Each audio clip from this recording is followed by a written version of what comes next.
The Uganda we want. So mu Uganda gye twagala mu lutalo luno olw'okulwanyisa obulabbayo obukenuzi nze kyempita obuvundu. Munna Uganda alina okuba nga yeenyigiramu. Ffenna twenyigire mu lutalo. Ate abalala tebasomye kuzimba wabula bayize okuzimba.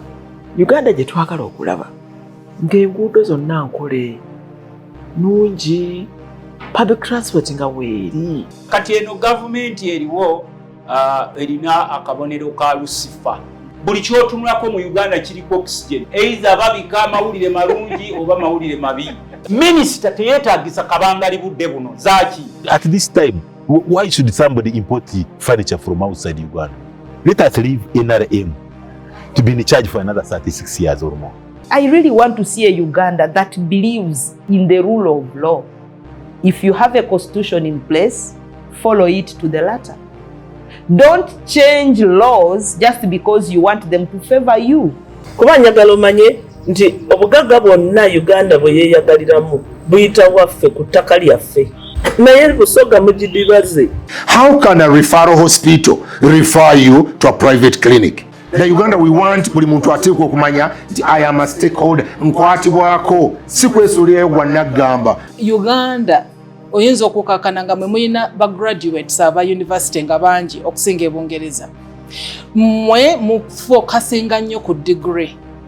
Eri bo bafokasinga nnyo nti byensomye mbijeemu omulimu n'enkola. We are dreaming of a Uganda where at a young age there is such a relationship between parent and son, parent and daughter, where the daughter can say this is what I want. Uganda gye twagala empya tesobola kubeerawo nga tewali mateeka.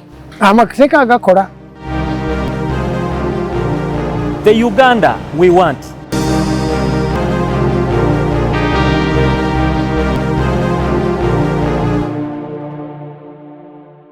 Well, you're welcome to this program, and this is episode 4 of the Uganda we want with Dr. Ezra Suruma. Well, I didn't want him to stop, but he has to give us this last one and he will be done.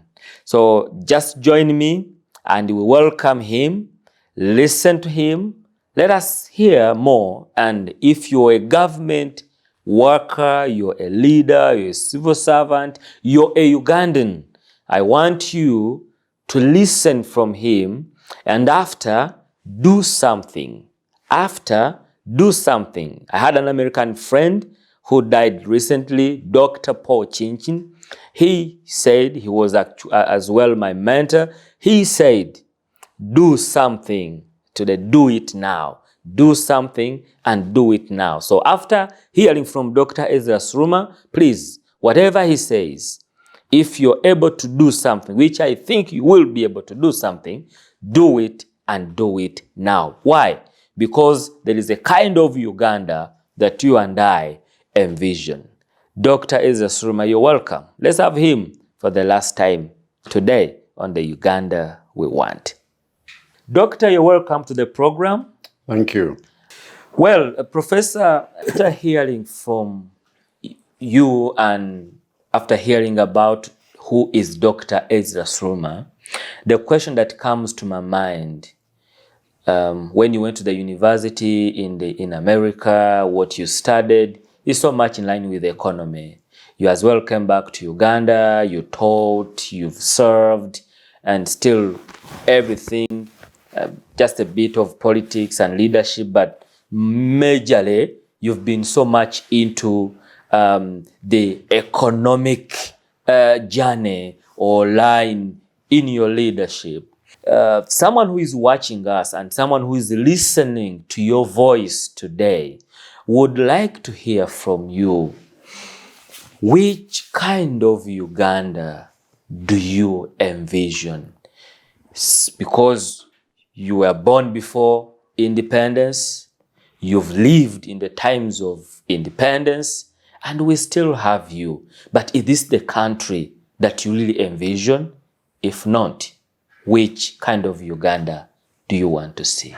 That's a very, very important question. I like to approach that matter from a historical standpoint. I think it's important for all of us to recognize that Uganda was created by the British Empire or British colonists. They are the ones who said Uganda should be combined with Ankole, with Bunyoro, with Toro, with the West Nile, with the Choli, with Lango, with the Teso, with Karamoja, and so on, and they become one country, which they called Uganda. When they came, these various parts were independent kingdoms. Now they, with their power, they put it all together and made us one country. So it's very important for us to know where we have come from. Because if you don't know where you've come from, it may be difficult for you to know who you are. So this is who we are. Of course, it's important also to recognize that we were neighbors anyway. The Langis and the Acholis and the Waganda and the Banyoro and so on, we are all in this region together. We are neighbors. We are not one under one king. We are under different kings, authorities, but in the same area. So the British said, now you are all one country.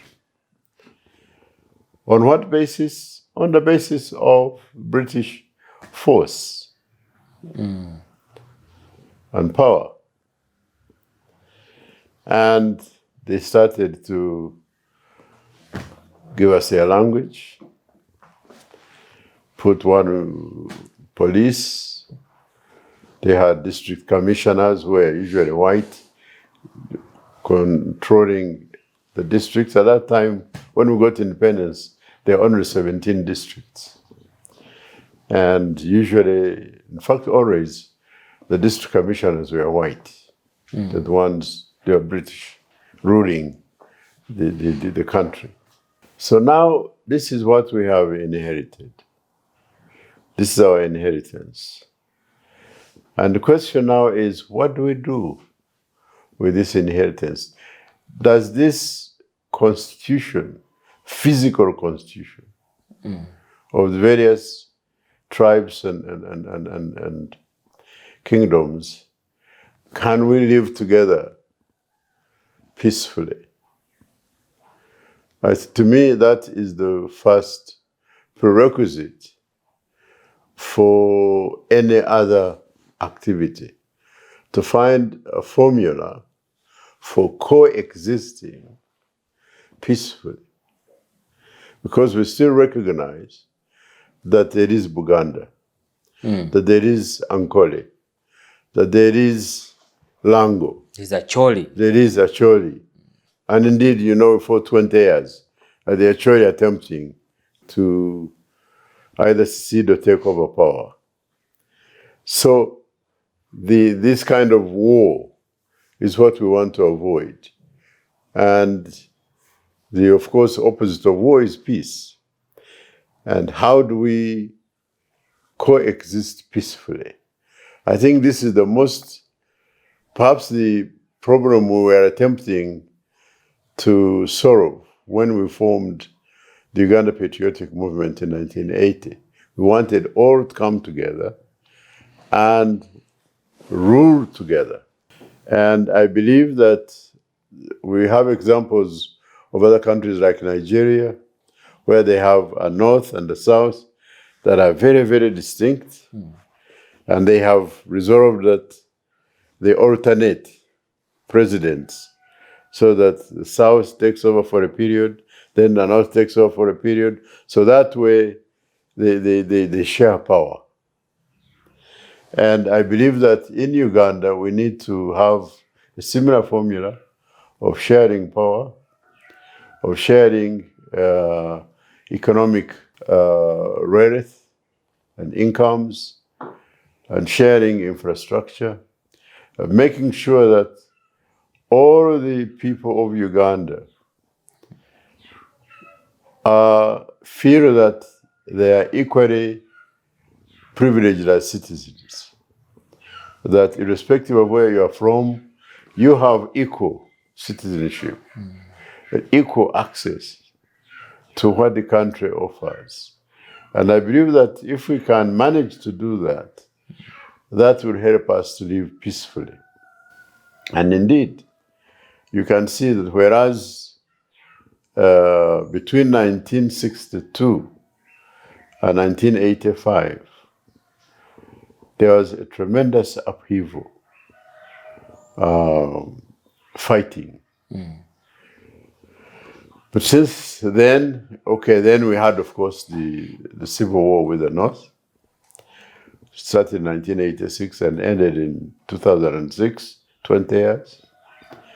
And now the challenge I believe we have is to make sure that we are satisfied that our constitution allows equal access by all tribes, by all religions, by all peoples to what we call Uganda. Access to education, access to business, access to opportunities, including power. Because if there is inclusiveness and fairness, then I believe that people will be happy with being Ugandans. So once peace is, because whatever progress we have enjoyed is because there has been relative peace in the last, since NRM took over. Although there was war with the North, of course devastated the North, but the rest of Uganda continued relatively unaffected. But now as we watch our neighbors in Congo, in Sudan, Southern Sudan, and even Northern Sudan now, Somalia and so on, we see that the possibility of conflict is always facing us. And we want to make sure that this does not happen. Because when it does, it devastates us, and nothing else can be achieved if we don't have peace. I believe that another fundamental problem we are facing now is the problem of unemployment, among the young people especially. And we need to solve this problem. We need to put all our people to work so that they have income and they can enjoy a reasonably good standard of living. That's very, very important. When we don't solve that problem, it creates opportunities for chaos, for war, for conflict in the future. Yes, Doctor, I'm tempted to ask, especially on the first point, the one you talked about of peace. How can we achieve that? Of course, you try to talk about the constitution should try to come in, but is that really enough, Doctor, just to go through the constitution to make sure that we can coexist, that we can live peacefully? Isn't there something else that has to be done? And if possible, by who? Probably that can as well put more light on what you're saying, especially on peace, before we go on the second point. Yeah, it's a very complicated question. The struggle for peace, it has never been simple. And NRM had to go to the bush and fight for 5 years in order to achieve, to remove the regime which had grabbed power in 1980. Now, when there is, when people are aggrieved, they try to find a solution. That solution may be through political organization, or it may be through military organization. If there is a possibility of changing power through political organizations, through political parties, through political rearrangements, then of course that means peaceful change can occur. And that would be the best. Because we are attempting to practice what we call democracy. It's not easy, it's hard. But what that really implies is that we are hoping that through the constitution we have made, that people can come together, form a party, contest for power, and if they can convince the majority of the people to vote for them, then they can take over power and rule the country. And that opportunity is always open. But that's, of course, the theory. The practice is different. The practice of democracy is hard. Even Americans, I find, who are we consider to be the leaders or founders of democracy, modern democracy, are having difficulty in convincing their people that the elections are free and fair. Mr. Trump has been saying that the elections in 2020 were not fair. And even up to now, he still stands to that. He still stands on that. So you can imagine if a country like America, with all the electronics and technologies they have, cannot agree that the election has been done fairly, with all the judicial systems they have and whatnot, there's still a substantial part of the population which believes that the election was stolen. Then what about us? We have a big burden to prove or to organize elections which people will say, yes, this election was free and it was fair. And this is a heavy burden. Because so long as people are not trusting the system, they will have cause to fight. They will have cause to disagree and maybe resort to war because they are not convinced that the election was free and power fair. has been gone in fairly. And that's a fundamental problem we face. Self-centeredness as opposed to love. So away from that, peace, dealing with the economy, which other Uganda, Doctor, would you like to see? Well, I believe that as a country, we are not alone in the world. We are part of a region. And the East African community has been a very important part of our existence as a nation. So we have neighbors. And the peaceful coexistence is critical. In fact, the peace I'm talking about may be sometimes more threatened by neighbors than by insiders. So that peaceful coexistence with neighbors is as important and sometimes even more important than having peace within. Because if you are attacked by your neighbor, then you are at war. So the importance of the East African community, or what we call regional integration, is also a very important part of our future as a country, of future of Uganda. It means the market you're talking about, the surplus, a lot of it is going to Congo, a lot of it is going to Kenya, a lot of it is going to Southern Sudan.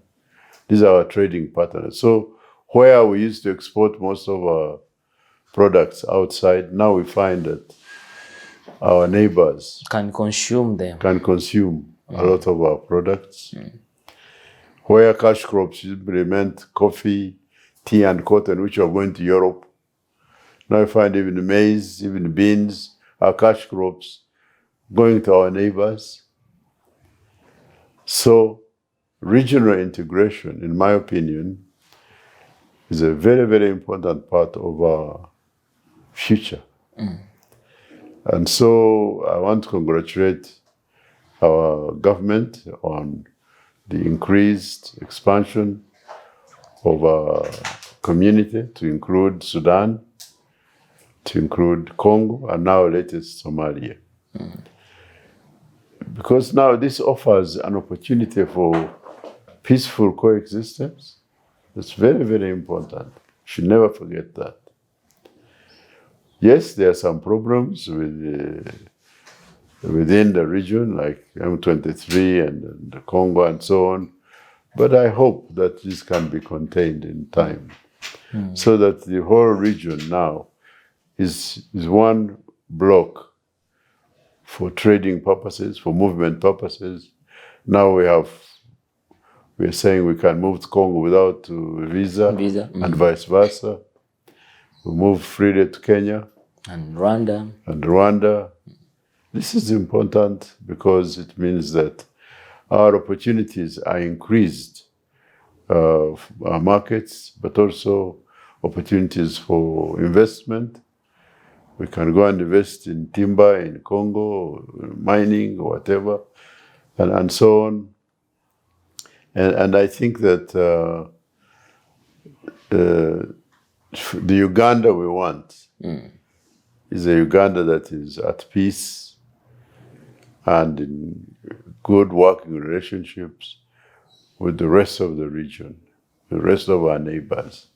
Our prosperity is first and foremost in the region in which we find ourselves. Just the European Union or United States of America, their unity is their source of prosperity. Yes, we want international trade, but we start at home. The charity begins at home. Yeah, let's start by trading with Kenya, with Tanzania, with Rwanda, with Congo. Then we can think of Europe and so on. Yeah, but we start here.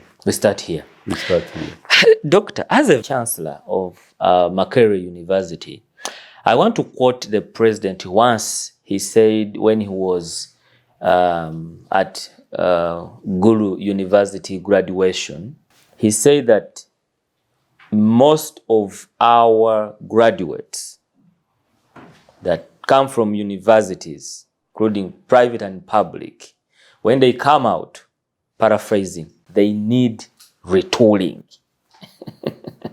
They need to be retooled, to be, as if, they have to go through a certain training for them to be able to do something at a particular job that they have been given.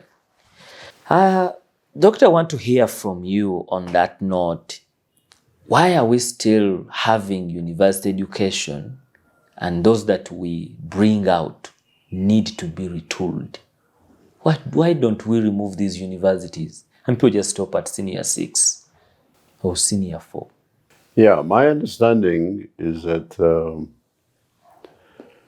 even the countries which we have copied our systems from,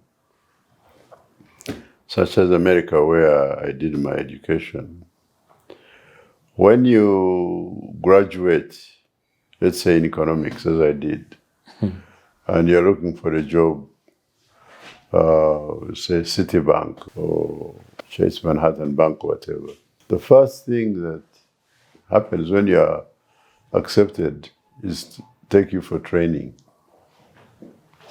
in banking on how that bank works. But of course, they know that because of your qualifications, you are able to learn, you are acquainted with roughly what goes on in money and banking. But now they want to show you how their system works. So they put in training, it can be several months. And then now you know how the Citibank works and you become an employee. So many places where you go to work, they have to retrain you. They have to train you in how they do their work. So I don't know if what the president had in mind, but as far as even doctors, for example, when you finish your your career as a medical doctor, the first thing you do is internship. You don't immediately become a qualified doctor until you have done internship. You have moved around with experienced doctors and seen patients and seen how they are treated. Then after maybe 1 year or so, then now you can be certified as a doctor to practice.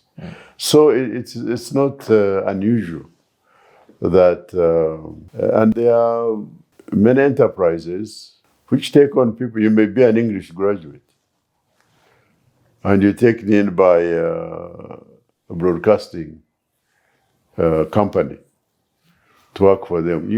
The fact that you have done English doesn't, you know how to speak, but you don't know how their system works, and you have to be taught how to fit into their system. That's what.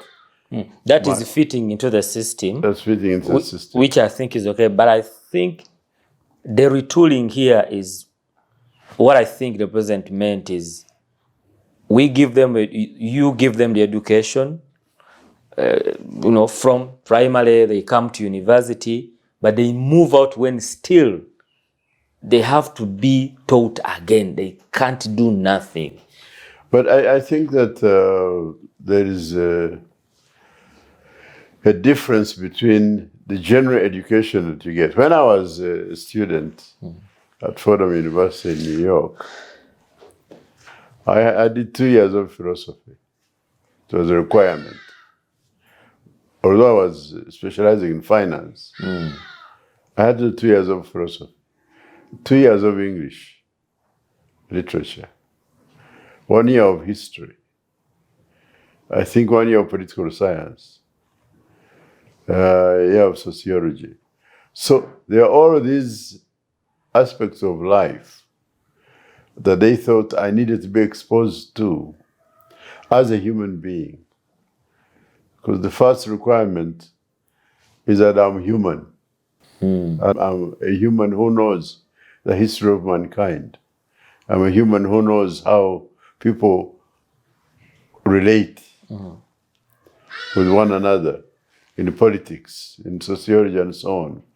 And then my specialization in finance, in money and banking and so on, is on top of that humanity. So there are certain things we need to teach all our people. So we want all our children to know about Uganda and its history and so on, and its beliefs and to know about religion and so on.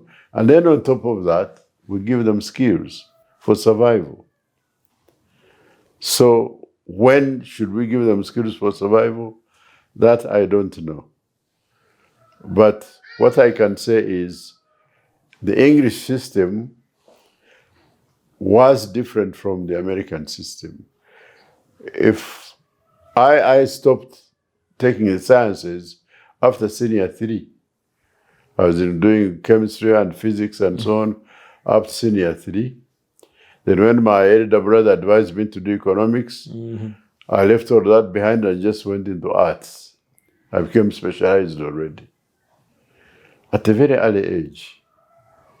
But I think I should have continued to do physics and chemistry. To know more and so physics, more chemistry, more maths and because they're so important.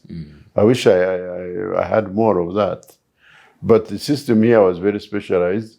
And once you chose to go into arts, that was it.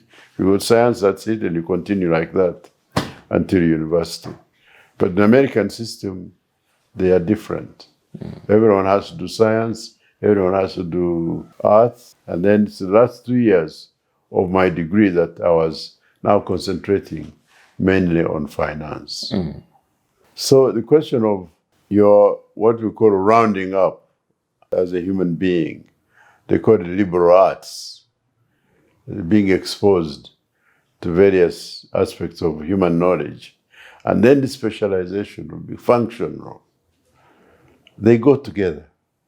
Oh, they have to go together. They go together. Okay. Where if you only do one and not the other, the person is in danger. Even when he comes out, of course, it will be unbalanced. Unbalanced, thank you. Oh. You know how to mend a machine, but you don't have good manners. You don't have respect for your fellow workers. You're not a very good person to employee. A good employee has to get along with others. He knows how to treat others, those below him and those above him. You understand? Yeah. And he has a family to look after. If he has a family to look after and all you know is machines, you have not been taught how to get along with other human beings. You don't have any sense of religion, of love. What are you? You're just an instrument? You're a human being. Let's not treat people as tools. People are not just tools. But then let's also not just generalize and people are not able to contribute to the production of goods and services. So we need both. Each of us is both an instrument for production, but first and foremost, a human being. Yeah. Doctor, I'm worried because you said you're about to end your 2 years as a chancellor for Makerere. Actually, I have ended. I haven't handed over, but you haven't handed over, but yes. you've ended. Is there something you've left in place in anyone who will come after you to make sure that Makerere, the leading institution in this country, doesn't bring out unbalanced graduates? Because the system is still the same. It hasn't changed. I wish I had. As a chancellor, I'm defined as a titular head. It's like the title of a book. I'm not the content. I'm only the title. So I oversee the graduation ceremonies on behalf of the president. The authority has been given to me to grant degrees and so on. I also appoint the vice chancellor and the deputy vice chancellors and principals of colleges. So those are my main responsibilities. But of course, I also speak to the gatherings at the university. We are celebrating 100 years and so on. So, I have an opportunity, of course, to speak to the top managers of the university. And the top managers, one of them is the Minister of Education and Sports. Yeah, I also had contacts with her from time to time, but not often. So I don't want to exaggerate my role. My role is actually quite limited. I'm not involved in the day-to-day running of the university. But I had an opportunity to preach often at St. Francis Chapel. Reverend Onesimus Asimwe, who was the chaplain, was very kind to me and invited me often to preach, which I did.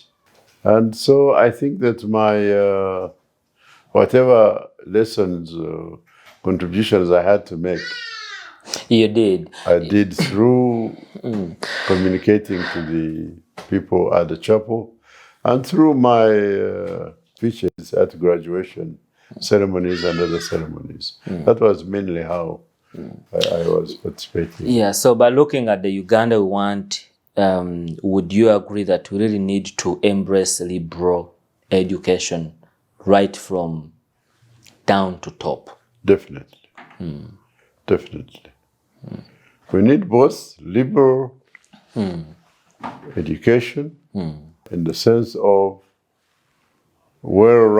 produce a well-rounded human being who has a respect for God, who has a respect for the country's constitution, who has a respect for morality and ethical behavior, and fully convicted that this is what a human being is and should be.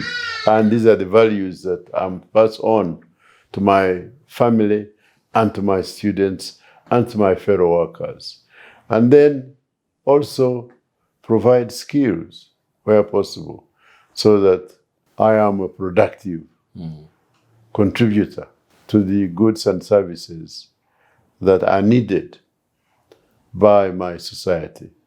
My society needs food, my society needs medical care, my society needs clothing, my society needs shelter.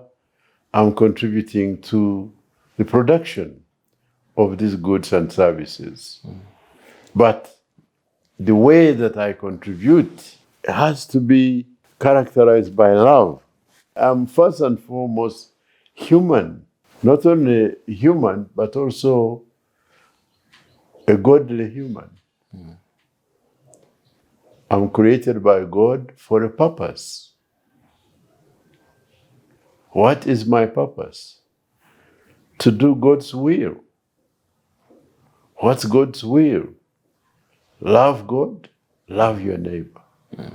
And then we also learn that God has given each of us gifts. He has given me a gift as an economist, as a teacher, as a professor. So I teach. But I teach so as to increase the well-being of the people whom I teach as human beings, as also other fellow messengers of God. We are visitors in the world. That's what St. Peter told us in his first book, first letter of Peter in chapter 2, verse 11 says, brothers, we are only visitors in the world. I want to be good visitors. Why has God put us here to visit the world? So that we do his work, so that he's our host, because we are in his world. When you go to somebody's house as a visitor, you behave yourself, you love him, the people whom you are visiting, and you do conduct yourself in a manner that shows love and gratitude. And that's what we are here to do. When we've done that, we finished our visitation, he calls us back and we leave. Yes, but we should be good visitors. As I am about to leave, hope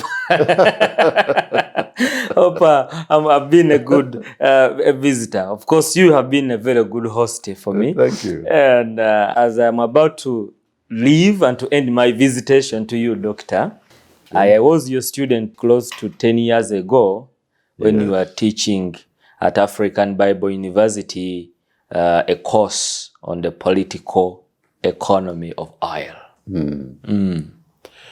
Do you think we have handled very well the issue of oil, and do you think the oil will lead us to the Uganda we want? I'd like to refer listeners to my book, Advancing the Ugandan Economy. I have a chapter there on oil. The title is Oil, Blessing or Curse. The implication is that oil can be a blessing or it can be a curse. And it has been a blessing to some countries and a curse to others. So I'm giving a warning that if certain things are not done, the oil may become a curse rather than a blessing. And one of the ways of it being a blessing, I've given several presentations on this, is that we should follow the example of Norway and Alaska, where they had a referendum and agreed that a certain proportion of the oil revenues should be set aside for social protection. That is to say that every citizen, for example, in the case of Norway, every citizen is entitled to a pension. The pension money comes from the money which has been set aside from the oil revenues and invested, and the profits from this investment, oil money investment, goes to cover a pension for every Norwegian able to get a pension. I would say that's a very good example of how money can be, so that the rest of the money now would be available to government to use in different for areas. infrastructure and so on. But let some of it be put aside so that all of us, irrespective of who we are, can benefit from that. In the case of Alaska, they also have set aside a certain proportion of the oil revenues, and the profits are now shared to every member of Alaska. Every year, they get a check. Oh, from oil From revenues. oil, yes, from the oil investment. Wow. That is wonderful. So now, And it's doable. that's To doing. us It's as a being country. done. As I speak to you, it's being done. Those are two cases that I have quoted in my book, but there may be other cases. But the alternative is that you may find other countries where all the money is going into a few hands. They are having billions invested in or kept in Switzerland and so on. And the rest of the country is going in the rags, and the roads are not done and whatnot, and people don't have health insurance. And it's as if there was nothing. Then oil becomes a curse rather than a blessing. That is my prayer, that would happen to Uganda as well. For oil to become a blessing, Yes. not a curse. Wow. Well, Doctor, thank you so much for your time. Thank you.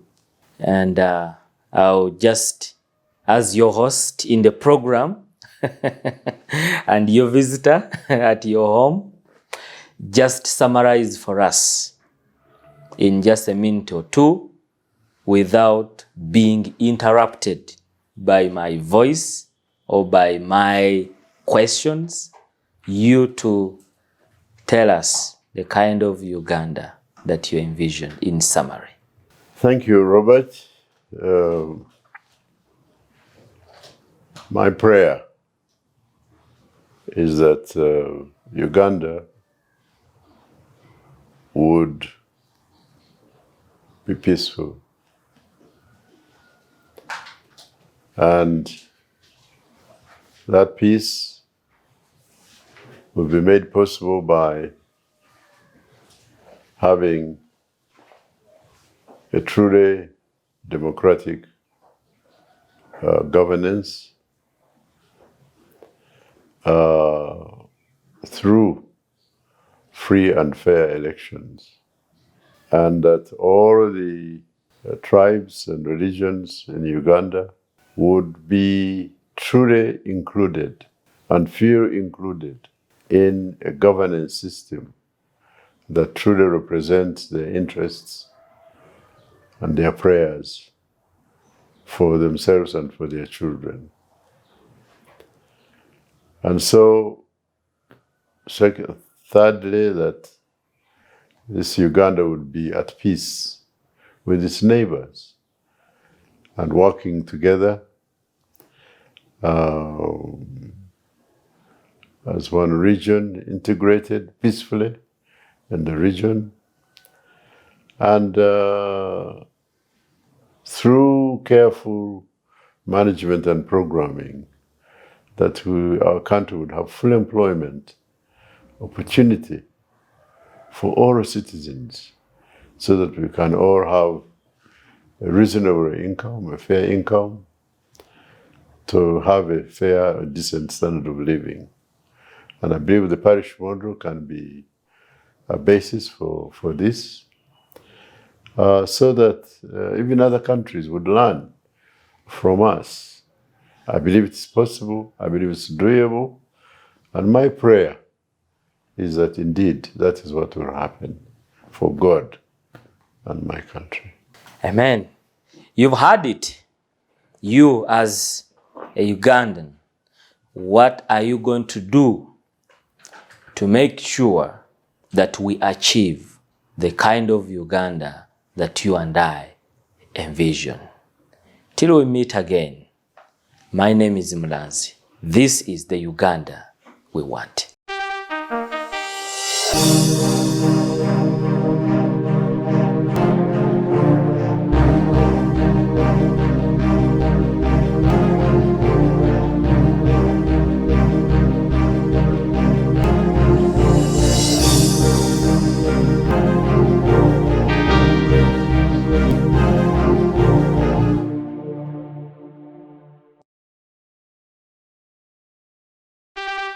The Uganda we want. So mu Uganda gye twagala mu lutalo luno olw'okulwanyisa obulabbayo obukenuzi nze kyempita obuvundu. Munna Uganda alina okuba nga yeenyigiramu. Ffenna twenyigire mu lutalo. Ate abalala tebasomye kuzimba wabula bayize okuzimba. Uganda gye twagala okulaba ng'enguudo zonna nkole nungi, public transport nga weeri. Kati eno gavumenti eriwo erina akabonero ka Lucifer. Buli kyotunulako mu Uganda kiriko oxygen. Either babika amawulire malungi oba mawulire mabi.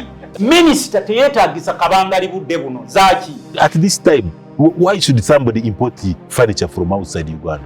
Let us leave NRM to be in charge for another 36 years or more. I really want to see a Uganda that believes in the rule of law. If you have a constitution in place, follow it to the letter.